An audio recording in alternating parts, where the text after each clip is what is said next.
1 я уже ухожу на экзамен, и поэтому мне надо проголосовать. Ну, Конституция – это наш главный закон страны. Мы, наверное, хотя бы поэтому должны проголосовать. Во-вторых, я очень дорожу нашим президентом, и поэтому даже хотя бы поддержку за него я призываю всех проголосовать. Просто нужно выйти на работу завтрашнего дня, но я исполнила гражданский долг пораньше.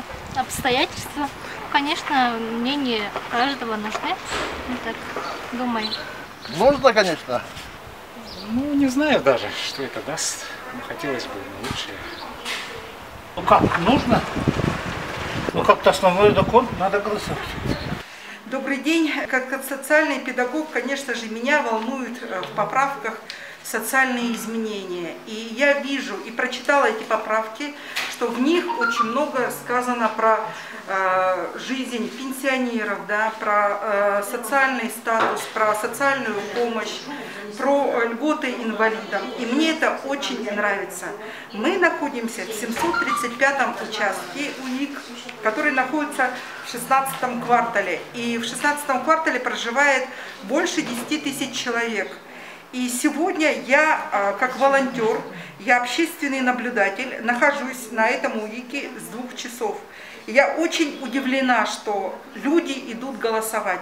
Сегодня приходили и ветераны, и многодетные мамы, и очень много молодежи. Я очень хочу заметить, что в этом УИКе делают все для того, чтобы люди не боялись заражения коронавирусом.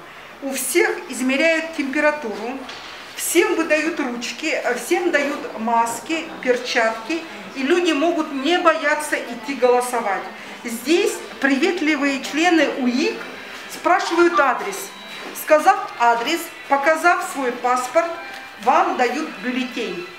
И бюллетень вы можете это тоже сделать анонимно, как всегда, да, на выборах, в кабинках. А что же следует дальше? Человек, проголосовавший, до 1 июля положит лист голосования в переносной ящик. Переносной ящик все члены УИК и общественные наблюдатели в 8 часов вечера перелаживают в сейф-пакет. Сейф-пакет ложат, не считав листы голосования, в сейф. Сейф находится под ключом. Но 1 июля вы, уважаемые избиратели, будете голосовать уже в настоящем КАИБе, да, где будет потом пересчет голосов.